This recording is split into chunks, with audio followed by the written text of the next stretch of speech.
Branding. What is it really, and how did some of the biggest companies in the world create a brand that is so irresistible that they have people lining up to buy their products and services?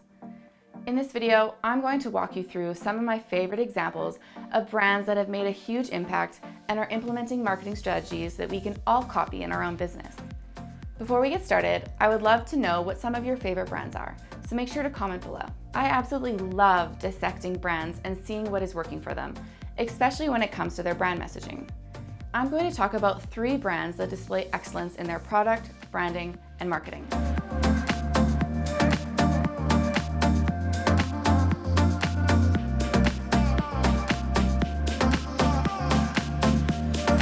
The first one is Apple.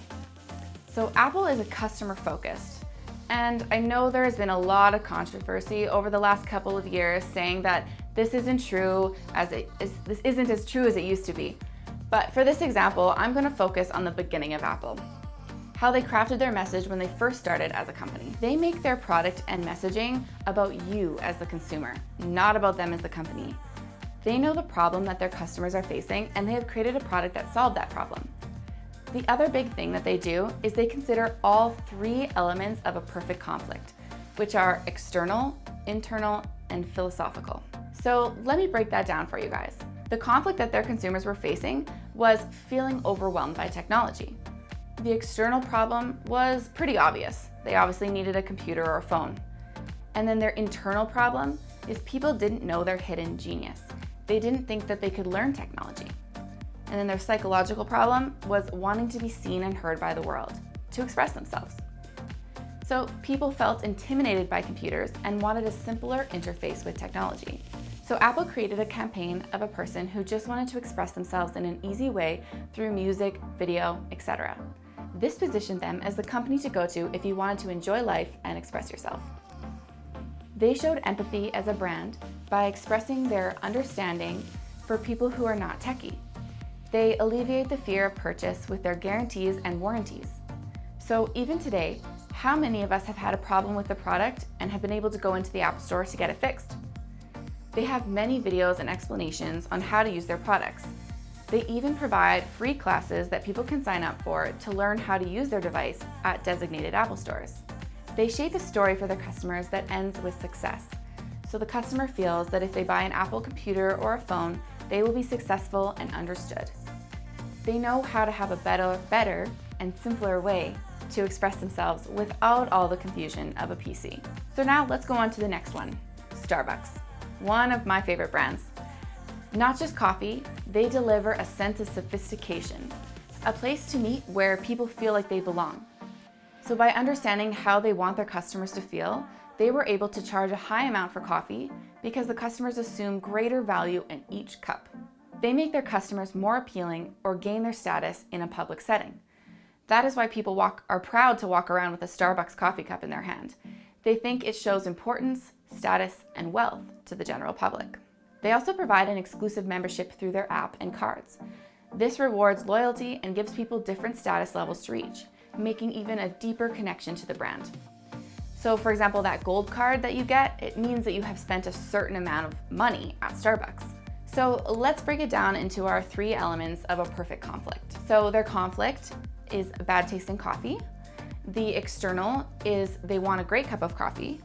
The internal is that status and importance. And then the psychological is a place to collaborate and build relationships. They also have something called the barista promise, where they provide a satisfaction guarantee by remaking your coffee if you aren't satisfied with it.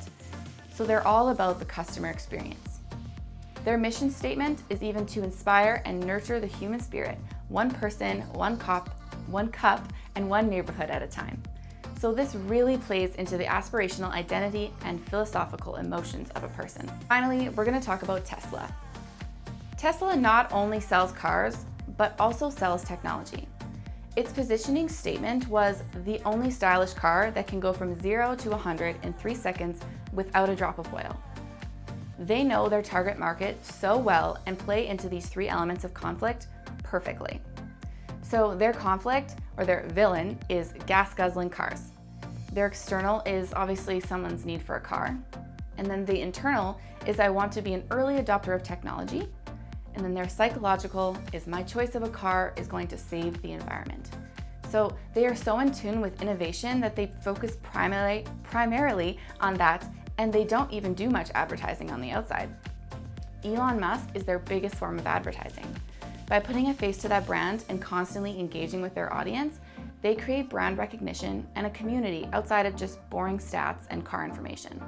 They create a one-on-one bond. As a brand, Tesla's following has stemmed from the ability to create something that people want to be a part of.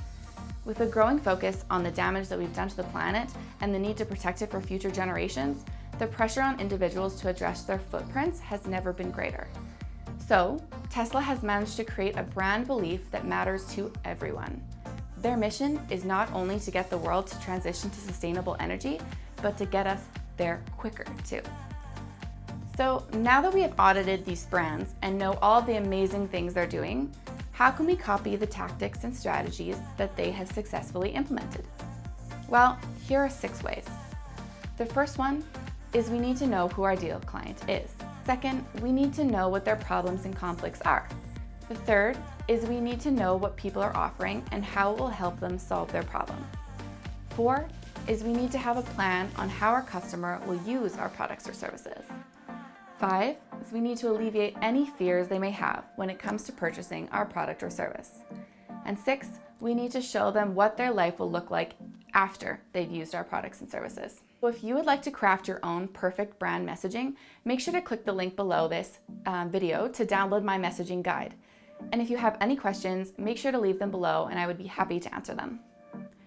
My goal is to help all business owners take back time in their business and reach their goals by implementing actionable marketing strategies that work. So please share this video on your social media and tag me to let me know what you think.